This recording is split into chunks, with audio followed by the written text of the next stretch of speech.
कर रहे हैं, ये जरा समझते हैं। पिछले 150 सालों में उन्होंने क्या स्टोरी, क्या संकेत दिया है, क्या एक्सपेक्टेशंस बनाए हैं और क्या इवॉल्व हुआ है उसके बाद, ये समझने की कोशिश करते हैं। इसमें एक और अहम मुद्दा है, अगर इतना ही आसान है सिल्वर के प्राइस मूवमेंट तो समझना कि चाइना और अमेरिका लड़े लड़े जा रहे हैं और चाइना ने माइंस को कंट्रोल करना शुरू किया है, सप्लाई चेन को कंट्रोल करना शुरू किया है, इसलिए इसके प्राइसेस ऊपर जा रहे हैं। तो फिर एक जो भाई हैं, जो रिच डैड पुअर डैड की जिन्होंने बुक लिखी है, रॉबर्ट कियोसाकी साहब, वो पिछले 2 साल से गले फाड़ के चिल्ला रहे हैं कि सिल्वर ऊपर जाएगा, ऊपर जाएगा। तो इनको क्या देखता है और ये इनको कैसे पता चलता है? क्योंकि चाइना की चाल तो इनको पता चलेगी नहीं। तो इसका मतलब कि कोई डेटा पॉइंट है, तो हमने पिछले 150 साल का डेटा पॉइंट डाउनलोड किया, डाउ जोन्स का 1896 से और गोल्ड का 1800 से, और स्टडी करने की कोशिश की, और ये है उसकी समरी आपके सामने अगले 3-4 मिनटों में। तो देखिए, जाइए मत, गौर से देखिए, ठीक?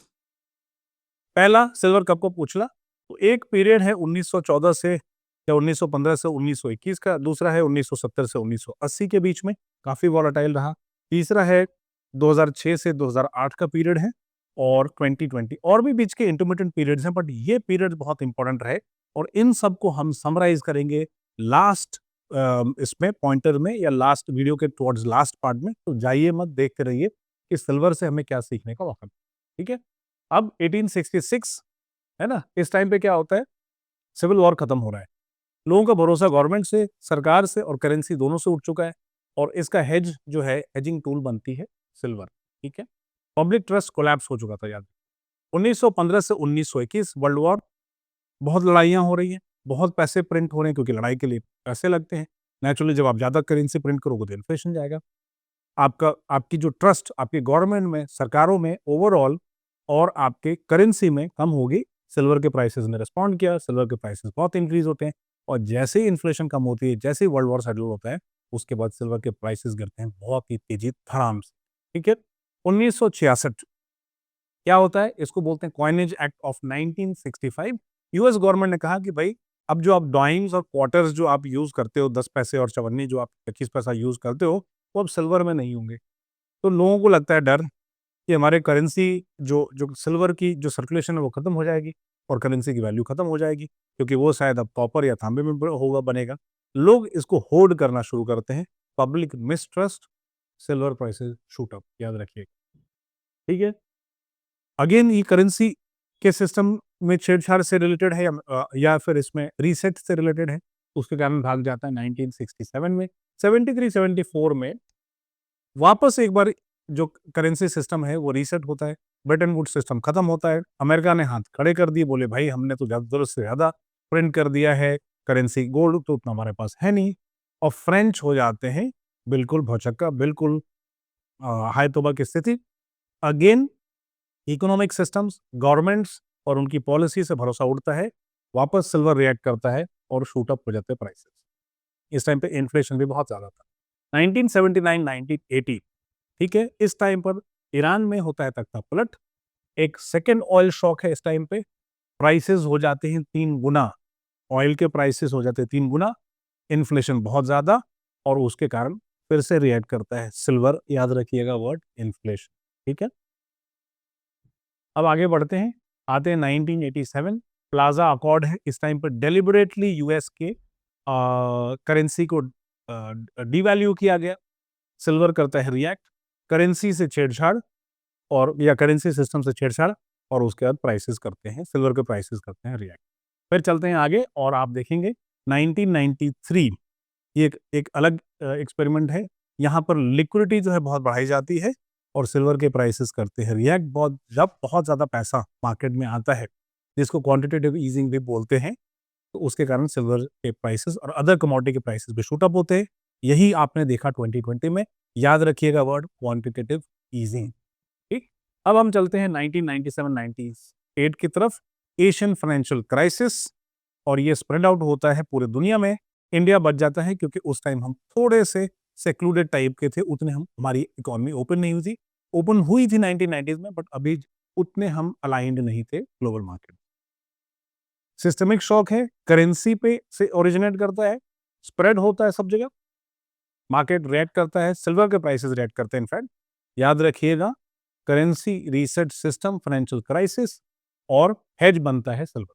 2006 से 2008 के बीच में इन्फ्लेशन बहुत ज़्यादा, वीक यूएसडी करेंसी जो है वीक है, और इसके कारण और इन्फ्लेशन ज़्यादा थी, इसलिए 2006, 7 और 8 तक इंटरेस्ट रेट बढ़ाया जाता है, जिसके कारण सारे फाइनेंशियल प्रोडक्ट्स, सब प्राइम क्राइसिस आता है, सारे प्रोडक्ट्स ईएमआईज़ जो दे रहे थे वो हो जाते हैं ईएमआई महँगे, और सारे फाइनेंशियल प्रोडक्ट्स कोलैप्स हो जाते हैं।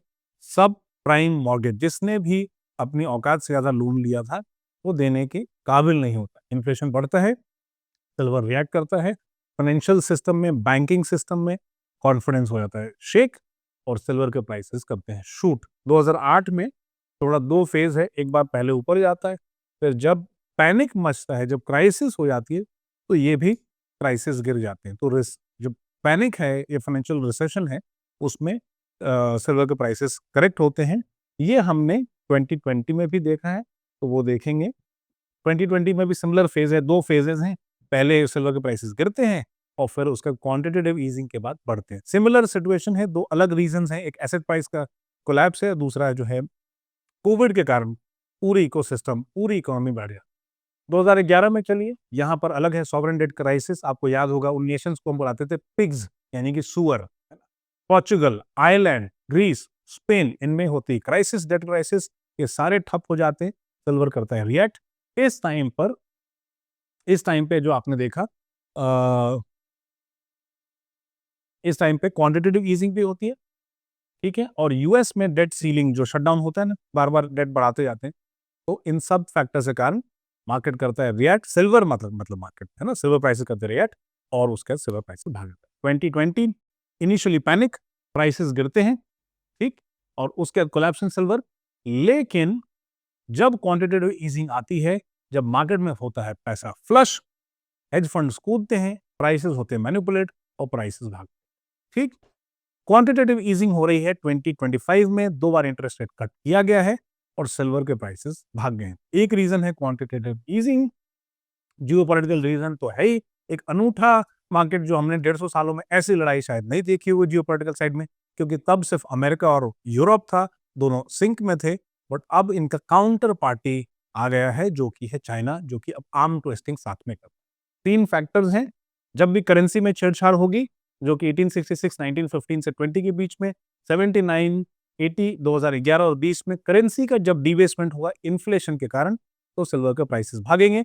इन्फ्लेशन उल्टा कम हुए हैं, लेकिन ऐसा लगता है कि लोगों का भरोसा करेंसी में उड़ गया है। ब्रिक्स नेशन अपना लॉन्च कर रहे हैं करेंसी, उसकी बात चल रही है, ऑलरेडी है भी शायद, तो इस केस में सिल्वर करेगा रिस्पॉन्ड। मॉनेटरी सिस्टम रीसेट कब हुए? 66, 73, 74 और 87 में, बट ऐसा लगता नहीं है कि मॉनेटरी सिस्टम रीसेट होगा। अगर होगा तो सिल्वर भाग जाएगा। सिस्टमिक फाइनेंशियल शॉक्स, अभी तो हम इससे निकले हैं 2020 के फाइनेंशियल शॉक से। अगर 26-27 में मान लीजिए अगर कोई एक्सपेक्ट कर रहा हो, क्योंकि इक्विटी मार्केट परफॉर्म नहीं कर रहे हैं, और सिल्वर सबसे ज़्यादा सेंसिटिव है अमंग्स अदर कमोडिटीज, और कई बार सिल्वर इक्विटी मार्केट के स्ट्रेस से पहले सिल्वर के प्राइसेस ऊपर भाग जाते हैं।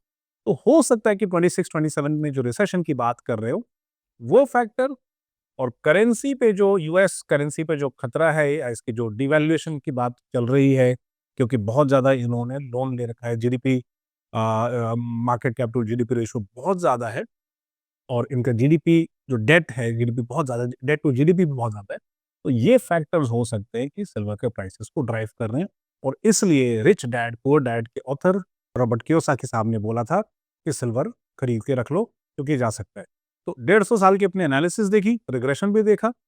रिग्रेशन एनालिसिस में हमने पाया कि ये माइल्डली नेगेटिव है, मतलब जब सिल्वर चलेगा ऊपर तो नेगेटिव से माइल्डली नेगेटिव है, और हमने काफी इंस्टेंसेस देखे पिछले 150 साल में। इसका मतलब कि जब चलेगा सिल्वर ऊपर तो इक्विटी मार्केट परफॉर्म नहीं करेगी। ये मेजॉरिटी ऑफ द केसेस में ऐसा लगता है। तो ऐसा लगता है कि शायद इक्विटी मार्केट परफॉर्म नहीं करे। ये इक्विटी मार्केट की स्ट्रेस की भी एक कहानी, एक पॉसिबिलिटी हो सकती है। तो सावधान रहिए 2026 में। सिल्वर अगर भाग रहा है तो कुछ बोलने की कोशिश कर रहा है। क्या बोलने की कोशिश कर रहा है, हम आगे के कुछ वीडियोस में एनालाइज करेंगे, और भी एनालाइज करेंगे, और डेप्थ तक पहुंचने की कोशिश करेंगे। बट रहिए आप सावधान, क्योंकि सिल्वर कुछ बोल रहा है।